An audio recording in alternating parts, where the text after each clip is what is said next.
Hi everyone, I'm LC May alongside Kevin Connell from Tie991.com. Alabama will be heading to College Station this weekend to take on the 9th ranked Texas A&M Aggies.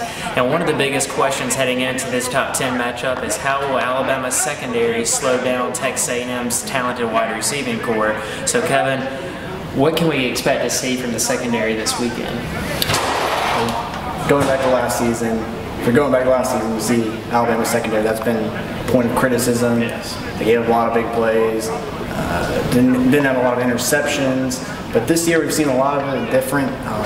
Alabama, they've had 8 interceptions so far this season, only 11 all last year, and they haven't given up that many big plays, to be honest, either. You look back to maybe the Ole Miss game, they had 1 or 2. One was that deflection, crazy deflection, so give a little bit of blame to the secondary for that maybe, but overall they have been better. And going against this Texas A&M offense, you have obviously one of the more pass-happy teams.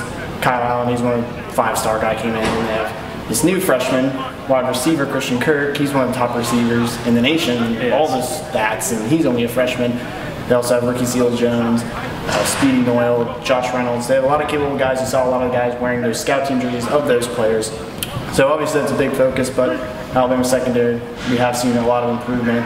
And we have seen some tests of similar offensive powerhouse teams like Ole Miss and such. So I think Alabama is prepared, but obviously this is maybe the biggest test that they will have probably all season, really. So. Well, I agree, but another area of concern is on the offensive line. Texas A&M has some of the best pass rushers, not only in the conference, but maybe the whole entire country. And Alabama has struggled at times. You know, it's kind of a goes back and forth on their success up front on the offensive line. So what players, if any at all, need to step up in this game in order for Alabama to have success up front? I think you look at both tackles really with Cam Robinson and Dominic Jackson. Both Cam Robinson, he had an electric first season, freshman year last year. He hasn't been quite the same this year. Last week he did have a few injuries we heard from Saban, so he was a little banged up. That's looked like it's been the case for him all season long. But this year, this game, coming in another huge challenge. Myles Garrett, he's got 7.5 sacks this year.